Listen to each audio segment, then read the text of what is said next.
नमस्कार सर्वांना, हाऊसवाईफ मराठी या चॅनलवर तुमचं स्वागत आहे. मी आज बनवणार आहे रव्याच्या चकत्या. चला तर बनवूया. रव्याच्या चक्क्या बनवण्यासाठी लागणारं साहित्य. ह्या रव्याच्या चकत्या नवरात्रीमध्ये प्रसादासाठी तुम्ही नक्की बनवा. तुम्हाला खूप आवडतील. चला तर बनवूया. लागणारं साहित्य: 1 वाटी रवा, 1 छोटी वाटी खोबरकीस, इलायची, सोप, 1 वाटी साखर आणि तूप. कढईमध्ये 2 पळी तूप टाकून घ्यायचं. तूप चांगलं तापून घ्यायचं. तूप तापल्यानंतर त्याच्यामध्ये सोप आणि विलायची बारीक करून त्याच्यामध्ये टाकून घ्यायची. तुपामध्ये मस्त फ्राय करायची. नंतर रवा टाकायचा. रवा व्यवस्थित तुपामध्ये भाजून घ्यायचा.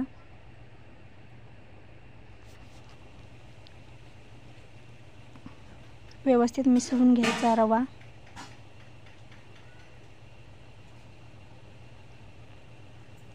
एका पातेल्यामध्ये 1 ग्लास पाणी घेतलं. पाणी चांगलं तापून घ्यायचं. या पाण्यामध्ये 1 वाटी साखर टाकून घ्यायची. पाण्यामध्ये साखर विरघळते तोपर्यंत आपण रवा भाजून घेऊ. रवा व्यवस्थित लाल रंग येईपर्यंत असा मस्त खरपूस असा सुगंधित रवा असा मस्त भाजून घेऊ. सोपने खूप टेस्ट छान येते या चकत्यांना रव्याच्या.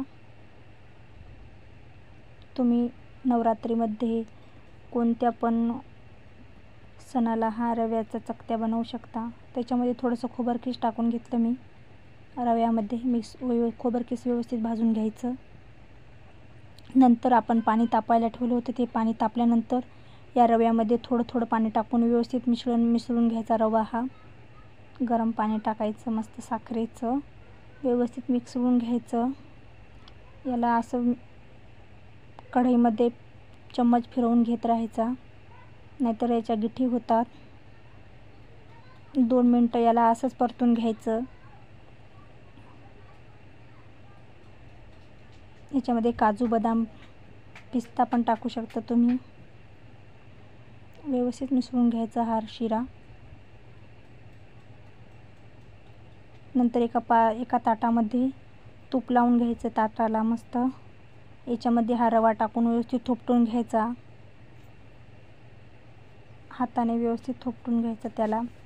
नंतर याच्यावरती खोबरकीस टाकून घ्यायचं.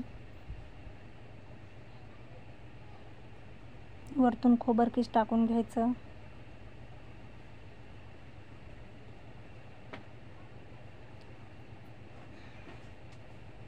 खोबरकीस व्यवस्थित थोपटून घ्यायचं. थंड झाल्यानंतर याच्यात वड्या पाडून घ्यायच्या. छोट्या छोट्या अशा वड्या पाडून घ्यायच्या.